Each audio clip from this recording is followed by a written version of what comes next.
was best said to me that the only person that likes change is a baby in a dirty diaper. Other than that, no one likes change. Nobody likes change, unless you're a baby in a dirty diaper, in which case you love change. But other than that, I think so often, to use that analogy, we are in the dirty diaper and we don't even realize it. We just sit in our wait. Of Say that again. But we are. We're sitting in our understanding of this is comfortable. This is the way it's always been. Yeah. And this is the way we do it. We do our this and we do our this and we do our this. And then I go home and I do this. And we love our routine. And I think to shake up the routine will cause friction.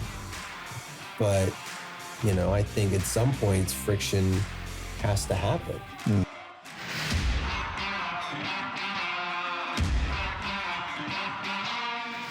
Welcome to the Valor Cast, where fight meets faith and fruit. This is a space for men who want more than just a weekend faith. We're here to sharpen each other, to grow stronger in God's Word, lead with integrity, and build real brotherhood. Each episode, you'll hear honest conversations with men from all walks of life. We'll talk faith, family, work, failure, legacy, whatever it takes to become the kind of men God has called us to be. Because this world needs more than passive belief, it needs men of valor.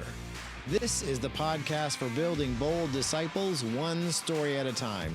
This is the Valor Cast. Welcome back to week 4 of the Valor Cast.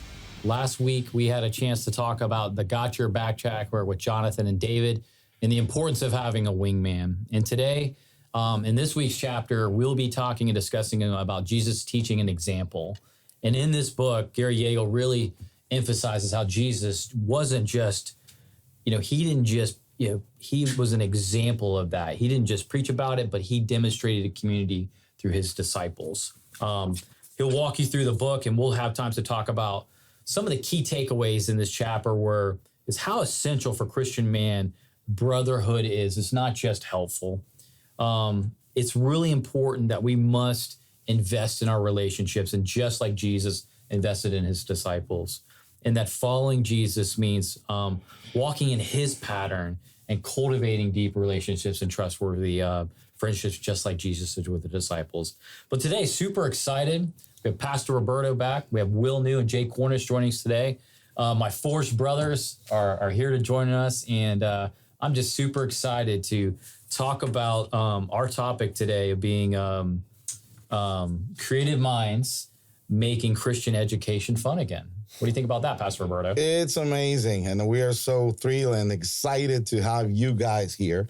And yeah, we know a little bit. We know you, but probably people don't. So why don't you introduce yourself? Tell us a little bit about you. Come on. I'll go first. My name is Jay Cornish. I have been a member of the church here for quite a while. We came, I think, in around 1998 or so. My wife and I came to this church after being in another church. This is my wife's home church. I have been a teacher since 1989 with a few years off, trying a different career that was good, but I got back into teaching because that's what I like to do. And so I'm currently a middle school phys ed teacher, primarily with 6th grade. That's great. That's great.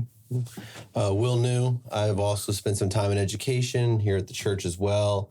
I had 20 years of experience in a variety of roles in education. Primarily, I spent some time in the classroom doing mathematics. Grades 6 through 12 was the majority of my time in the educational field. But I also spent some time doing some work here at the church with the youth and doing some biblical teachings and things like that. So Mathematics brings to my mind. My favorite. Oh, no, my least. the sarcasm is dripping. My least favorite. I still remember the day I took my last math test. It was the happiest day in my life. How was it yesterday? No, it was when I finished high school. I know. I was so happy. I'm not a math guy. It's okay. You don't have to be. Anyway, that's what Excel spreadsheets are for. I love those. Hey, we're all given different talents. Yeah, exactly. But anyway, so glad to have you guys here. This chapter is about really something that is really right there on point for you guys. It is Jesus's teaching example. And I think when the author talks about the healing of Jairus' daughter, I was really reflecting on the healing, I would say the healing element that comes with teaching. How I think that's what really helps me see teaching as a healing, maybe preventive, and sometimes I would say sometimes you really have to clean up some disasters when you teach people. But I think he was like a saying, like a teaching is healing and healing is teaching. I think there is a relationship there in that too. So to me, that was one big takeaways that I got from that. And the other thing that I really loved from this chapter was the contrast that he establishes between the two, I would say, teaching moments of Jesus with his group, with his six, with the group of men that really watches six. The Transfiguration Mount and the Garden of Gethsemane. Those were two intimate moments of Jesus with his friends, with closest circle. And in one of them, he came out like it was like a high peak in his relationship. In the Transfiguration Mount, the voice from the Father that's saying, "This is my beloved son, my beloved son. Come on, listen to him." But then in Gethsemane, Jesus was still his closest friend, but then in a moment of weakness, when he was weeping, when he was crying. So seeing Jesus being surrounded by his friends in the high and in the low, to me that was great. Because sometimes we tend to think, you only need them when I'm in the low. Or probably some people would say I would never be so vulnerable that I would never allow my friends to watch me cry. So what do you think, guys? What do you think about these two, the highs and the lows that the author talks in this chapter? I think it's important that we do have those friends that we allow in and those low times, but that the high times is when you build those bonds and the goodness, and that's when things work. It's in any relationship, you'll build a closeness in those good times that when the low times come, They're there. You can lean into that. So I think that one leads and lends itself to the other in most cases. Yeah, and I think also too that he showed us the model of how it's supposed to be. So we are able to read through the teachings what it could look like, how he responds, and how the disciples responded as well. Which I'm kind of thinking in terms of the education, and we're trying to model to our students what the expectation is, or not the expectation, but what a good way to handle the situation is. And having close friends and brothers clearly is something that he showed, and it's something that we can drive towards as well. And, helping to assess and figure out whatever situation it is. Yeah. The highs and lows. And seeing the teaching value of it. It was not just that Jesus was going through a good moment or a bad moment. It's like the fact that he used that. I mean, he was God. He's God. Yeah. So he knew what was going on. Right. So he would use those highs and those lows as a teaching opportunity. So I think, how many times we're just so immersed in our success or our struggles that we miss the opportunity that we have to engage in a relationship, in a meaningful relationship, and we can be nurtured, we can be fed, and we can at the same time use those highs and lows to teach others, model, like you were saying, Jay, to model how to do it. Make sense? Yeah, absolutely. Yeah, I think it's I think you're absolutely right. And I think in this, like your example, brotherhood involves you got to have mutual strengthening, right? You have to be it's not just one way. You know, it's about giving and receiving. And even Jesus, in that moment where he was facing death and he knew he was facing death, he brought 3 to be there with him. We could debate whether Jesus really needed them there, but like you said, what a teaching moment that in that moment, the most powerful warrior and spiritual warrior of history had 3 guys that had his back. Kind of, right? But they did fall asleep. Yeah. But he wanted them there. He wanted them there. He wanted them right. With Exactly. And like we were saying, it's God right there. I mean, he had angels and multitudes of angels at his disposal to really do it and to come and strengthen him. Still, he shows you and me. Still, he wants to do it with you and I. Mm-hmm. He wants to use us as teachers, as masters. Mm-hmm. That's the way he was. I would say there's a lot of people that later called him Lord and all that, but he was commonly known as Master, as the great teacher. So I think sometimes we really miss that teaching point in a Christian ministry a lot. Some people tell me, I hear you preach and you do not necessarily preach, as then you teach. And normally I go back and say, is there a difference? Mm-hmm. There is. I think there is a difference when you're being this. I don't mean to jump in for you guys. I want to jump in on this, but I do think, maybe I'm wrong, my opinion, preaching, sometimes you can feel you're getting taught like that you're doing something incorrect or wrong. But when you're teaching and using examples in the Bible where it makes it more real and wholehearted, where I think people are more receptive and willing to listen. I don't know if that... No, I think preaching is very much an explanation of the facts and the way they affect you. So it is very much a teaching in the same way that lecturing. But I think that true education comes from the cooperative learning that occurs when you start to say, what questions do you have? You would never say that in the middle of a sermon. That would be awkward. Yeah. So I think that cooperative learning and being able to differentiate also comes into that learning piece. Exactly. So there's slight differences between just educating versus preaching, but they're subtle. There you go. Okay. Yeah, there's the old school of kind of teaching that I was taught was the command, instruction, and then do. Mm-hmm. Whereas now it's the cooperative. You have the instruction, and then you'll have the kids working together or small groups with teachers where you're getting to find, because you want to you need to constantly assess, find out where the kids are. Mm. So you can then either group them together or figure out what maybe they missed.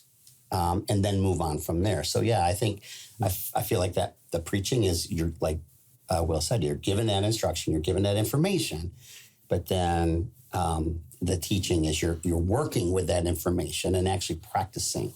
Yeah, I know in education we use the terms like the sage on the stage and the guide on the side. And I think when it's more of a sage on the stage, that's that preaching piece, that's that lecturing piece. Mm-hmm. But the guide is when it becomes cooperative, and now the students or the individuals take ownership of their learning, and it becomes more intuitive and self-driven. And I think that's the piece that really comes in with the Bible studies and the small groups, which goes back to what we're talking about here in the book of having that person on your side that will guide you and be there with you. Into Gethsemane, Jesus could have brought all the apostles. He chose not to. There was a reason, it's purpose. Yeah. So I think that it's those abilities to have those moments where you build that trust, you build those bonds, which we talked about a moment ago, but to build that cooperative learning environment that happens existentially beyond that. That's huge. So you think that church in general, capital C church, is doing a better job teaching than preaching or preaching than teaching?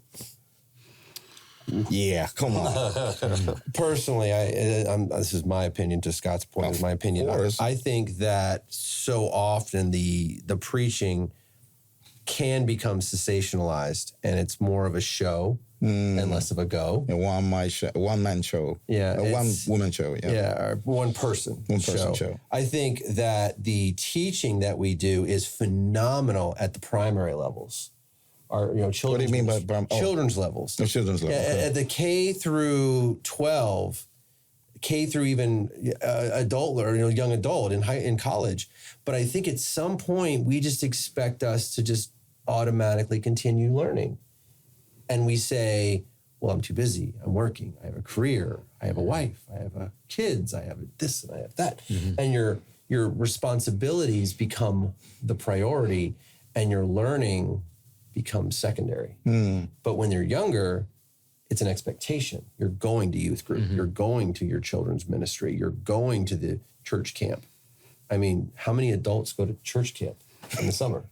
We can't. We're too busy, right? Yeah. So in our busyness, in our busy be back soon attitude, we lose the learning, in my opinion. So I think that ministry is being lost on our busyness, I guess is what I would say. Jay, what do you think? No, I agree with you what you said on that. And Marcel and I were a part of the children's ministry for, I think, over 20 years, and it was a lot of fun. But then now that we have kind of put that aside and are just doing our own Sunday school Bible study, having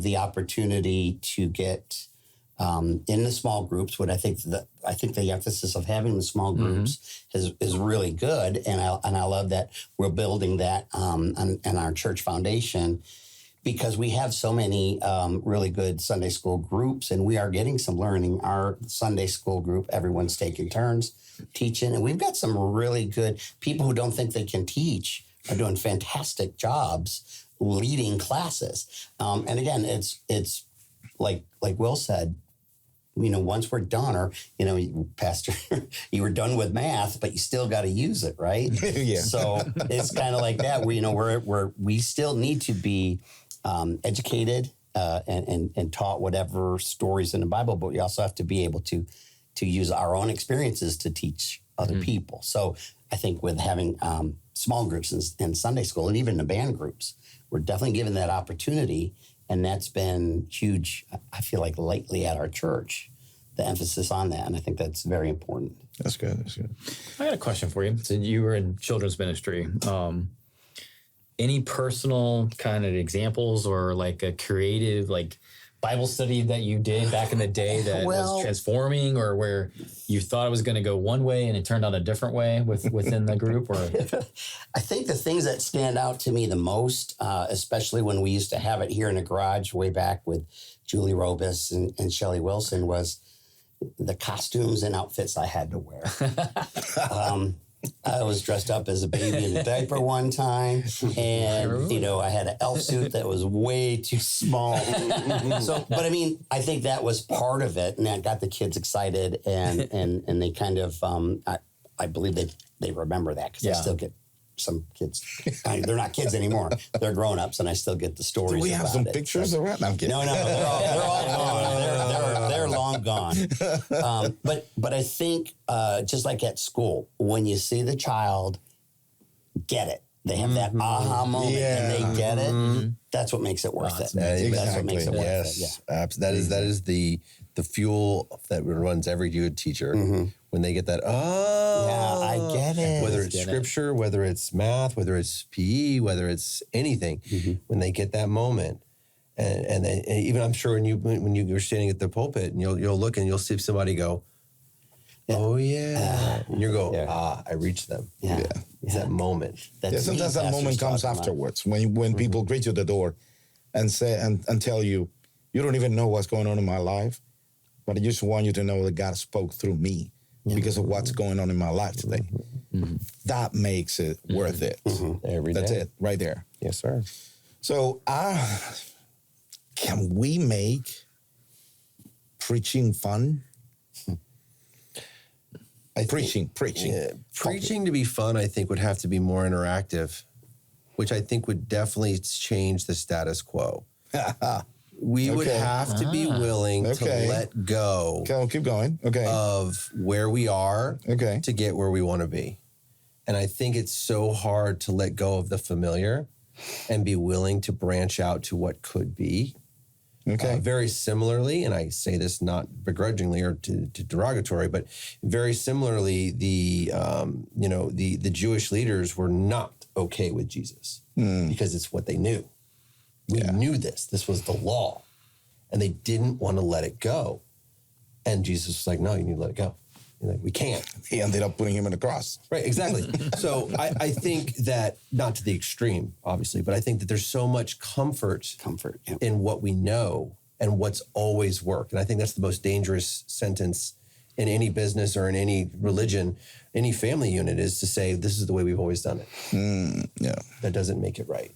It doesn't make it positive. It doesn't make it moving. And I think, to your point, if you want to make it fun or make it engaging, we've got to be willing to let go of the way we've always done it. All right, I'm going to throw a challenge out there.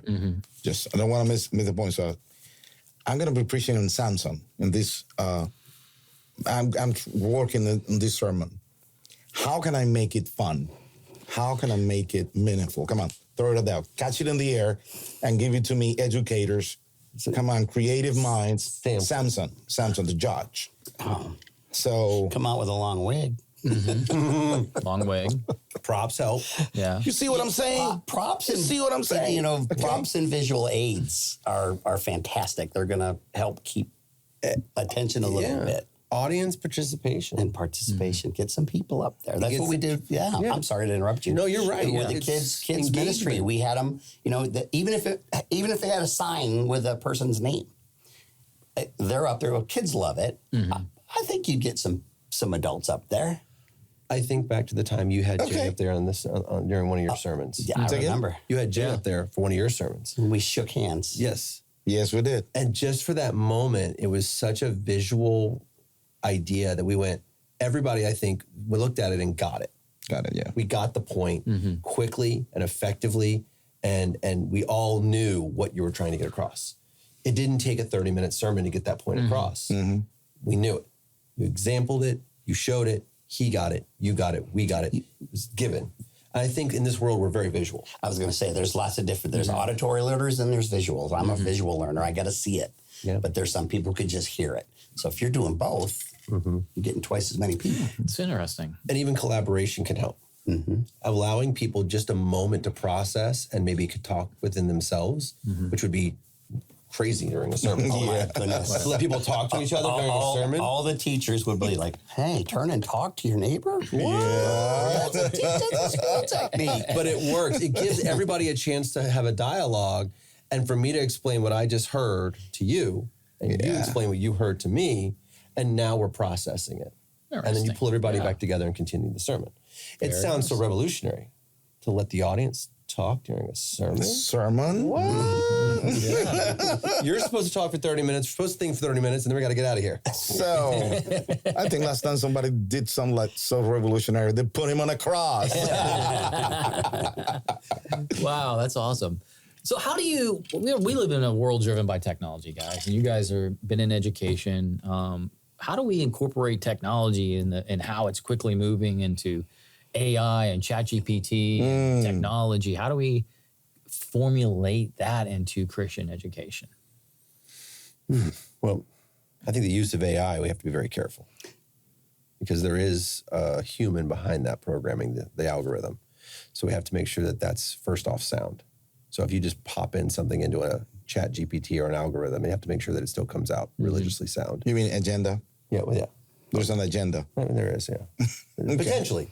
Okay, yeah. I'm not pointing fingers or making accusations, I'm saying. Yeah. But second off, I think that there are a ton of interactive pieces that we can use in sermons and in classrooms and in Bible studies that really engage people in a real way. Roberto will probably tell you that 20% or more of the congregation's on their phone during a sermon, would you say? Let's be honest. Call it Probably duck. 30. I think that's low. I mean, I think it would be higher than Probably that. 30. Well, because I'm reading my Bible on my phone, right? Right, exactly. Yeah. There are tools that you can access on your phone to produce audience participation. Yes, there are. And if you did that during a sermon, number one, you're capturing data and understanding and comprehension. But number two, you're getting them engaged. Engagement, yeah. And even if it's just one or two small bits, it'll allow you feedback on did your point resonate? And number two, are they getting it? Like, are they willing to respond and engage? So I think those pieces can definitely be useful because we've all got our phones. Yeah, Let's anyway. use them for something other than, searching on Amazon for stuff during a sermon. Not that anyone does that. I know, right? I know, right? Yeah, I'm just saying. And you're going to get the younger crowd Oh, they're going to jump on it. They're going to start coming in. The younger crowd will jump on it. Because that's how they interact. They interact that way. Yeah. Yeah. Yeah, we know they sit next to each other and text rather than talk sometimes. So just for the record, guys, if I get fired after this, now you know who to blame, okay? We told them, do it. All right, so what do we have? We're going to talk during the sermon. We're going to encourage them together. Turn and talk. Yeah, I'm going to use the phones during the sermon. We're doing the turn and talk. That's right. Now we're going to do one stray. We're going to send people across the country. I could just see the teachers in this. We would love it. And the administrators just kind of. We would love it. Shock. But the non-educational folks would be like, what are we doing? Exactly. He wants us to talk to our neighbor during the sermon. Yeah, you don't do that in church. You don't do that. Jay, I would say, I think I told you and Michelle the other day, as I think VBS, Year in Hope, I think you and Michelle.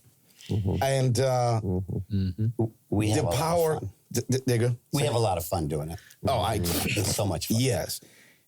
And you guys are so good at it. Now, amazing storytelling, because that's a big part of what you do when you're up there every year for VBS, is a lot of storytelling.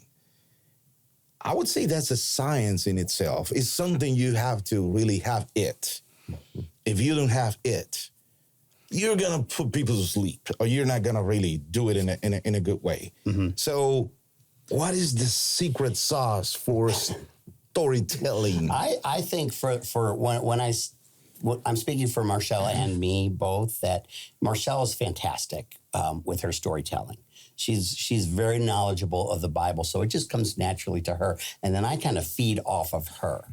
So my perspective is, I'm going to go in, have fun, try to see if I can make the kids laugh without losing their attention. Yeah. But it's definitely, I think it's something you probably either have or don't have. I've always said I'm a middle school teacher. I act like a middle schooler. I'm very immature. So I think that, I kind of fit in. It comes natural to me to try to be silly and to add to the story however I can. But I think it's a gift that some people have, especially Marshall, when we're going over the stories. But making it fun, and just, again, it's watching the kids. The kids are, for the most part, paying attention and waiting to see what's next. You know what? It's interesting he just mentioned there. It was part of this chapter when Jesus sent out the 72. What did he do? Sent them out in pairs. And so this, you just mentioned that we're a pair. Yeah, you're a pair, or maybe feet of one another. Amazing. Yeah, and another interesting thing. So let me throw a curveball here. We can be more creative in preaching. We can do all those crazy good things in preaching and all that. But now, when it comes to really teaching early ages, how can we partner with the parents? What are we missing?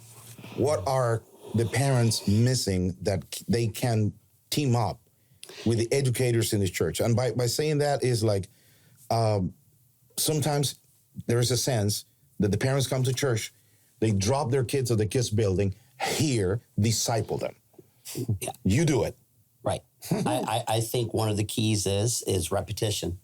Repetition, what the kids learn in church. If there's some kind of a piece that can go home, or maybe they can access some kind of information on a video, if we could get the parents to reinforce what they learned in Sunday school that day, that's gonna help. Perhaps get them more involved. If the child is really excited about it, they may ask perhaps a parent that's not as involved, hey, can you work with me on this? I mean, it's something to try. Will it happen? Who knows? But I think, the more they get it, and if the parents have to be willing, and hopefully most of them are. I know some won't be, but because of that situation where it's here, they're yours for right now. We see that in the regular education world. But repetition is where it's going to be, I think. I think, too, it's the biggest thing in any relationship is communication. Any relationship, whether it's your wife, your friend, or business. I think the children's ministry to the church or to the parents. There has to be a sense of communication. Hey, today we talked about Genesis. Today we talked about Revelations, 1 John, 2 John, whatever it may be. And ask your child. My son is Luke and Cole. So ask Luke about what he thought when Jesus went to the garden. Just a simple, quick thing when you pick him up. Let him know what the overview was. And that communication will breed a conversation on the way home. It'll breed a conversation that afternoon. And I think that just giving them the seed to plant to start the conversation is where you go. Because if you ask any student from any subject, they go home, what'd you do in school today? Nothing. Did you have homework? No. What'd you learn today? Stuff. Yeah. That's what they're going to tell you. So I can ask Luke, what'd you do in class today? We played. Awesome. Did you learn anything? Yeah. Sin. It's bad.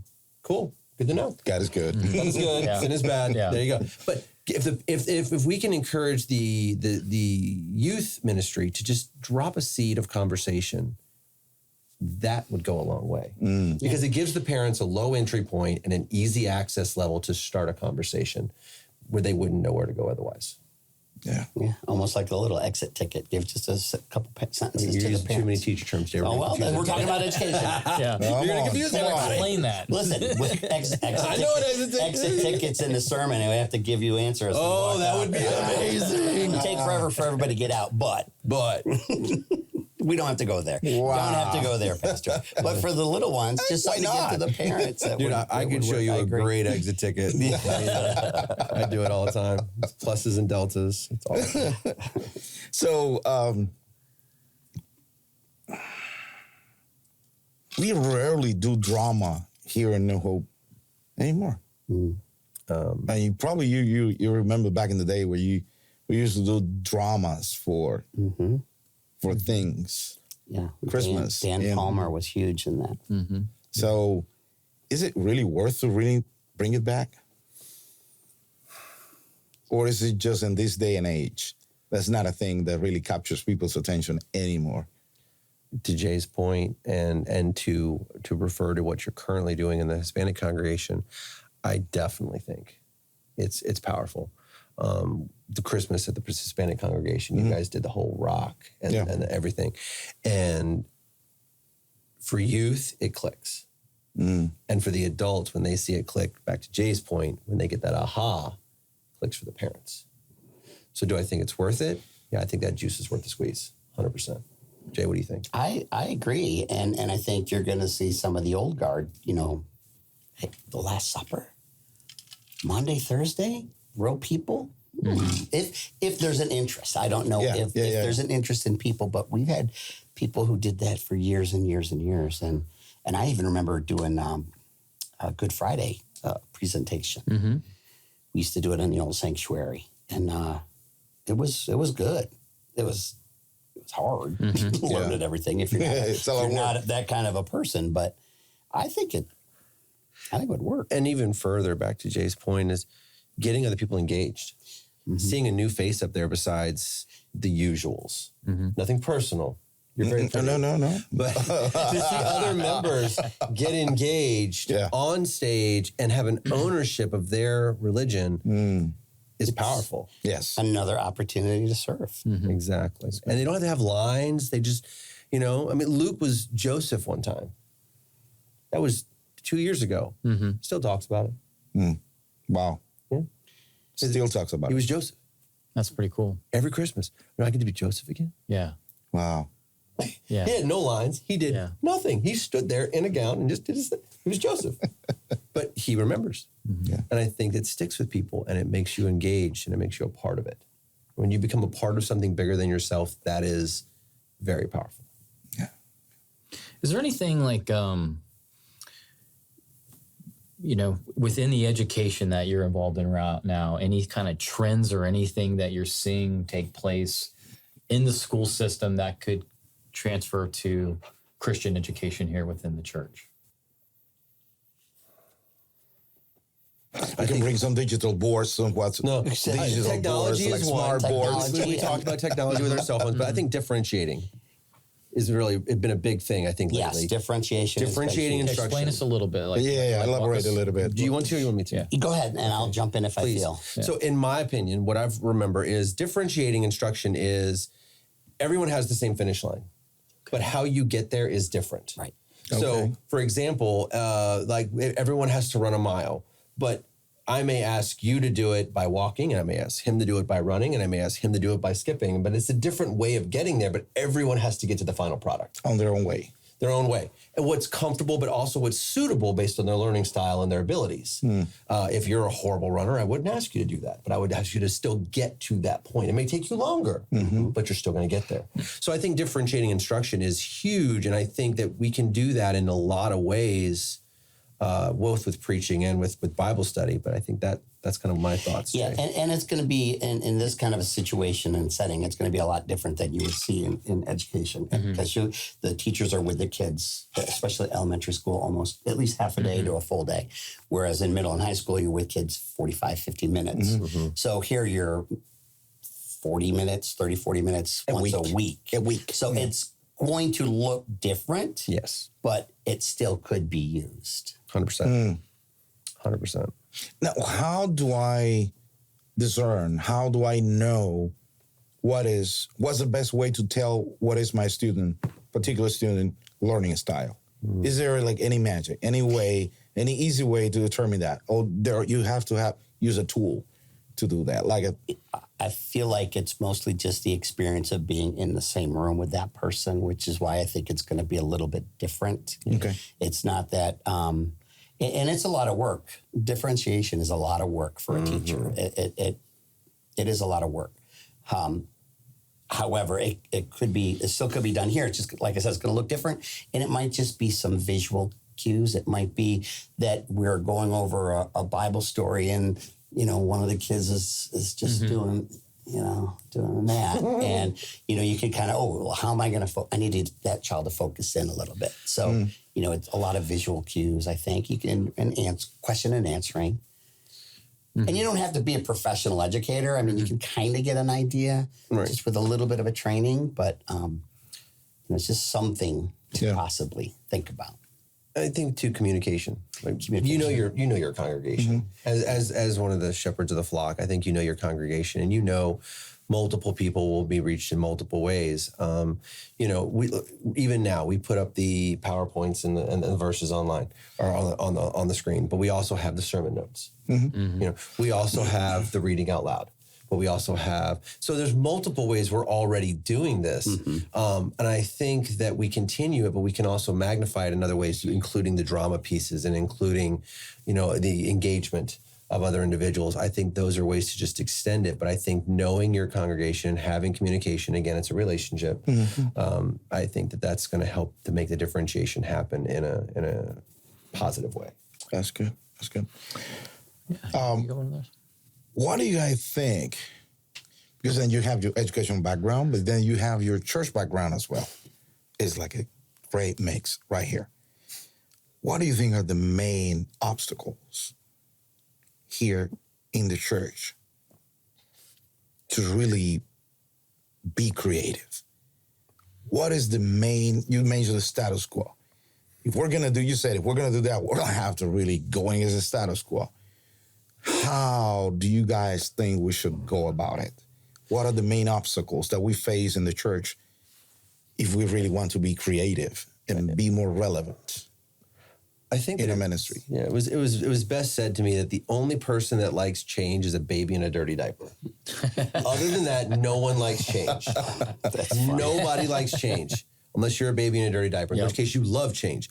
But other than that, I think so often, to use that analogy, we are in the dirty diaper and we don't even realize it. We just sit in our happiness of knowing. Say that again. But we are. We're sitting in our understanding of this is comfortable. This is the way it's always been. Yeah. And this is the way we do it. We do our this and we do our this and we do our this. And then I go home and I do this. And we love our routine. And I think to shake up the routine will cause friction. But, I think at some points friction has to happen. Otherwise, friction is part of movement. I mean, it's part of it. And I think without it, you're never going to move forward. You're not going to advance. You're not going to grow. If it doesn't challenge you, it doesn't change you. So if I understand you correctly, you say, if we don't change, we stink. Is that what you're saying? In some ways. At some point, you're going to get uncomfortable. So you might as well figure it out. Yes, sir. Jay, what do you think? I agree. I think that's going to be one of the biggest difficulties is just change. I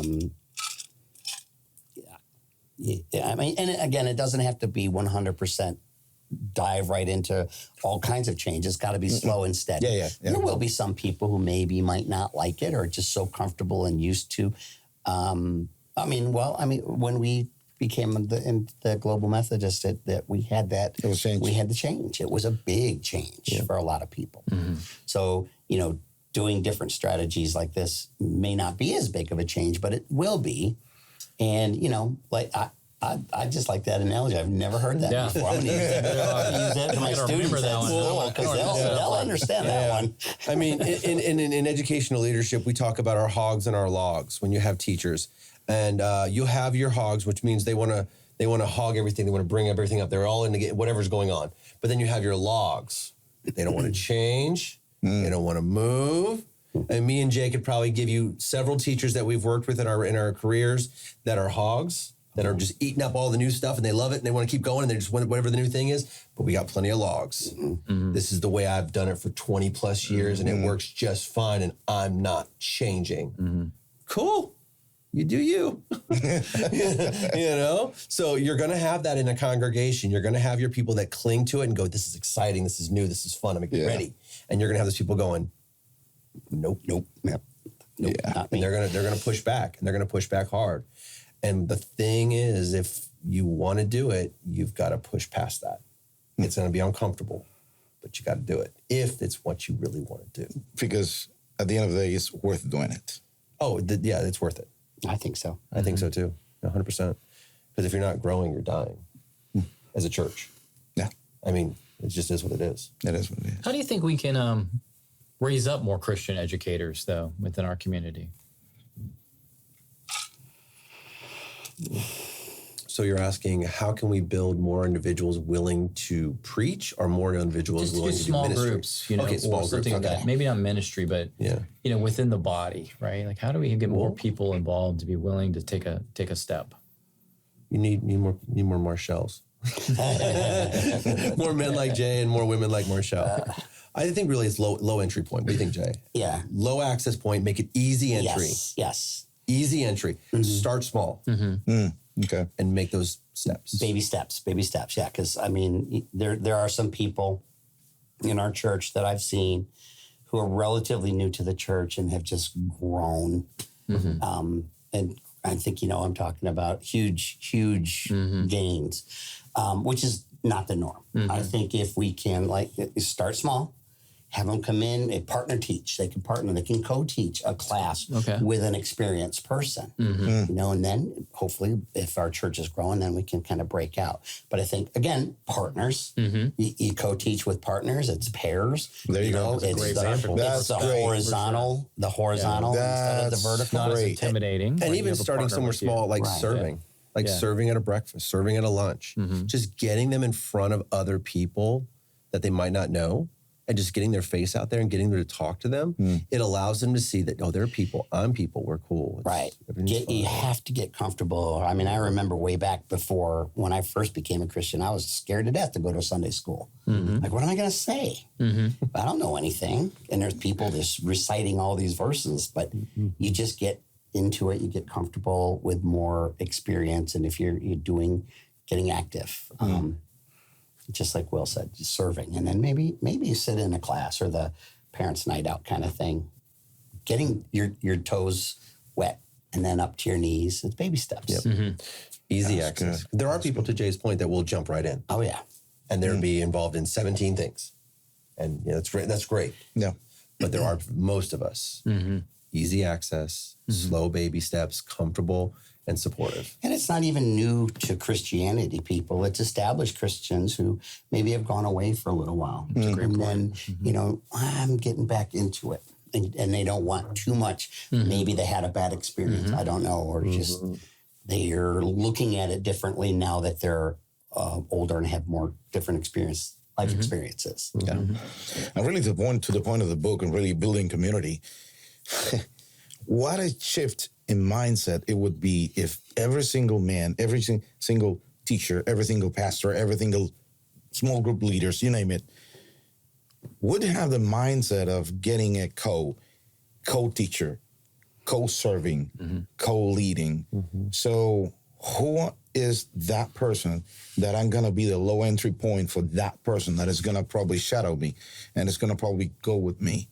And I think that's what Forge is all about. Forge is a right forge for that kind of multiplication kind of mindset. When you multiply leadership, when you multiply spiritual skills.